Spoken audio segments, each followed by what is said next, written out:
Hello, BookTube. It's day 4 of NaNoWriMo, and I have another NaNoWriMo video for you. I'll try to keep this one brief. I watched a video earlier today on Austin's channel about NaNoWriMo and work, juggling the two, and it was very good. She has been doing NaNoWriMo a long time and working the whole time, so she has developed some strategies that are well worth your time, well worth your attention to try them yourself. I'll try to remember to leave a link to her video down below. She talks about maximizing your time. Maybe you can carry a notebook at work. Maybe you have time to do a little jotting at work. Maybe you get home at night from work and you make a little extra time by cutting out something else. Maybe you get up a little early. And in the history of people finding time to write while also working, all of those strategies have been tried and have worked. We have, going back 400 years, we have memoirs from writers, professional writers, paid writers who entered the canon, became famous. You've read them, all of whom tried some tactic or other of the ones she listed and had it work for them. You never know which one's going to be the right one for you. But her video was immensely sympathetic. Towards the end, she starts to hit the tough notes that are absolutely unavoidable when you're talking about NaNoWriMo and work. And the foremost of those tough notes is, if you can't, by any strategy, make the time to write every day or mostly every day for NaNoWriMo, then you can't do NaNoWriMo. If that's not possible, if you can't make the time, then you can't do this fun thing that tens of thousands of people are doing all over the world, this National Novel Writing Month, 1,667 words a day to reach 50,000 words by the end of November. The tough point that she makes very sympathetically, very nicely in her video is that if you can't dedicate the time, if you can't manage to find it in the midst of your workday or your school day, then you probably can't do NaNoWriMo. And I want, in this little pep talk video, I want to hit a slightly sterner note than she did. She's obviously much nicer than I am. And that is to say that I have been writing, and I have been encouraging people to write for a very, very long time. I don't think there's anyone who knows me in the world today, alive, who can remember a time when I wasn't hitting that note over and over again. You should write. Everyone should write. I have been doing this for a very, very long time with a very large number of people, young people, middle-aged people, old people. I have encouraged countless people to write. And in that whole time, I have developed a couple of bedrock beliefs when it comes to the whole subject of encouraging people to write, which is what this video is about. And I'll get to some of those other bedrock beliefs in later videos in the month, but the one that I want to mention today, and keep in mind, this is not me saying, I like this series by Brandon Sanderson versus this other series by Brandon Sanderson.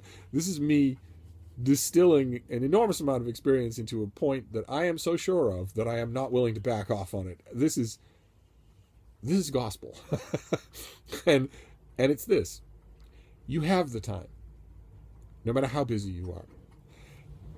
Never in my life, when I have heard someone tell me, almost always a young person, but that's a rant for another day, never in my life, not once, not one single time, have I heard someone tell me I really don't have time to write and had it be true.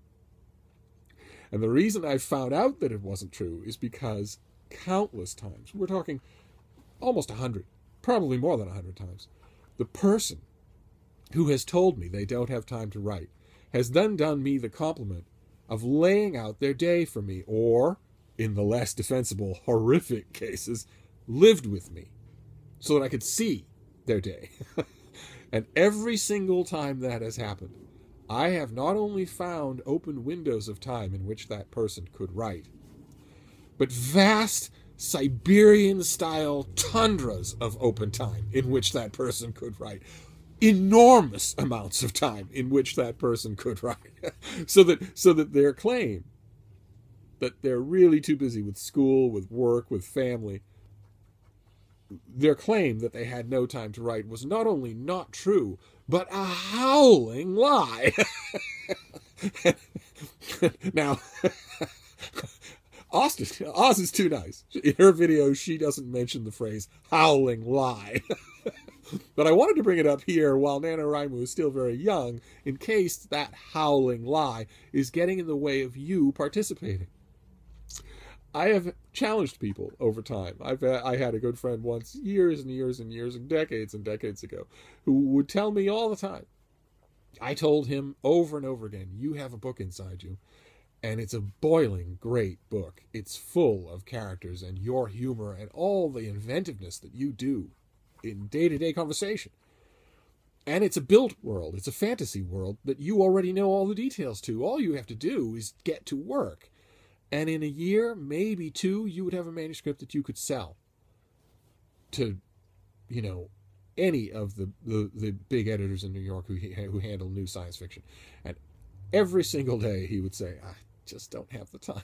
I just can't swing it. I've got this, that, and the other thing going on. But finally, there came a point in a light snow at the sale carts at the Brattle where I looked him in the face and I said, do you actually want me to tell you about the time that you have free in your day? I know it. I know what it is. I know the shape of your day. Do you want me to go through it with you?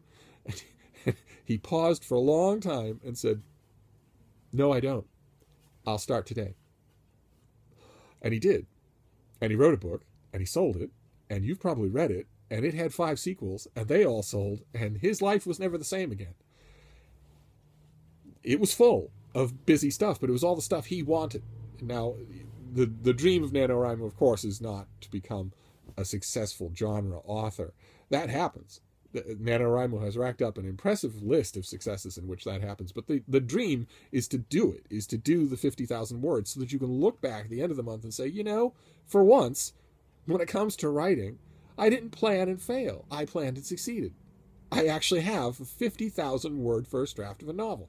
That's a great feeling, and I want you all to feel that feeling. And if this time business is the thing in the way, it's best we dispense with it right away. I don't care if you have a full-time job, plus a full-time academic schedule, plus kids. And I know that some of you do, and I think it's amazing. I wholeheartedly praise you for spreading yourself out that much in your life. But even if you have all 3 of those and more, you have time every day to write. You have blank spots in your day. I guarantee it. It's one of the only things that I can guarantee about writing, because I have never had an experience where it wasn't true. Not once. Not once. I used to know a young woman who worked in the emergency room of Massachusetts General Hospital, the overnight shift. That's 15 hours of adrenaline. To say the least, it's wearing. And she was also taking care of her mother when she wasn't at her job. She was taking care of her mother, who was a bit of a handful. She had time to write. I have an old friend who's a librarian at the Vatican. You wouldn't think that's a busy job, but it really is. There are things at the Vatican, books at the Vatican that exist nowhere else in the world. And he's in charge of some of them. He gets requests all day long. It's a very packed and busy life. And he has 2 children. And they have 2 children. He has an enormously... He's a lifelong Italian. he's a dedicated Italian. And those of you who are dedicated Italians will know that unlike in Irish families, in Italian families, the family is a very active verb. It's not passive at all. It takes a lot of time and energy. It gives you everything. It gives you back that time and energy. Oh my God, the look on his face when he talks about his family. It might be annoyance, but it's also as close to heaven as you're ever going to get on earth. He has that as well. And he has time to write. You have time to write. Don't make me examine your life and point out the places, because if you make me do that, if you make me point out what you actually do from 8:30 until 10 every night, I won't be gentle. I don't deserve to be. You don't deserve gentle if you're letting NaNoWriMo go while still having those vast open tundras of time. then what are you doing? Then if I put 2 cups of wine inside you and I talk about how you want to be a writer, and the first thing out of your mouth is that you don't have the time, well, those things can't both be true, right? I mean, you either pity yourself because you don't have any time to write, and it's true, or you pity yourself because you don't have any time to write, and it's not true. And I have never known it to be true. So, the pep talk for today, Oz was saying, there comes a point where you have to step back and be realistic. You have to realistically assess whether or not Nano is right for you. And NaNoWriMo's own help pages do the same thing. They all say, maybe it's just not the right time. Maybe you're just too overcommitted. You have to look at it and think about it that way, because NaNoWriMo, the people, the organization at NaNoWriMo, the diehard veterans of NaNoWriMo, don't want you to associate writing with failing. Of course they don't. They want this to be a positive experience. Oz did that. NaNoWriMo does that. Plenty of NaNoWriMo pep talks do that. I'm not doing that today. I may get to it. I may strike that note later on. But today what I'm saying is that all of that worry on NaNoWriMo's part, on Oz's part, on everybody's part, that maybe you're doing too much, maybe it's just not the fit this year, that all of those worries are misplaced. Because if all of you who say that you don't have time for NaNoWriMo are, as my dear sainted Ma used to say, full of what makes the grass grow, you have the time. I know I'm a little vulnerable to push back here, because I freely admit I have more open time for working, for reading and writing than I've ever had in my life. And probably more, just hour for hour, than the rest of you do, because in addition to having, I do nothing else. In addition to having wide open space for reading and writing, I also sleep very little. And so I've got, the deck is stacked in my favor. I'm perfectly willing to admit that. That doesn't change anything. It doesn't invalidate what I'm saying today. My finger shaking today. That doesn't change anything. Yes, I have a pretty good position in terms of available time. But so do you. Better than you say. Better than you think. You can do this. That's the refrain of all of these videos, is that you can do this. And the refrain today is in the context of, don't say you don't have time. No matter how committed you are, you do. And feel free, we can talk about it in the comments field, but I'm right about this. And on almost every other point that I make, I'm willing to leave leeway. I'm willing to say, well, your experiences may be different. I'd love to hear about them. But on this one, I am unyielding. You have the time. So the real question isn't that. There are no victims in NaNoWriMo. The real question is, do you want it? And that we'll get to that. We'll be dealing with that question in later hectoring, finger-shaking videos. Thank you, Book 2.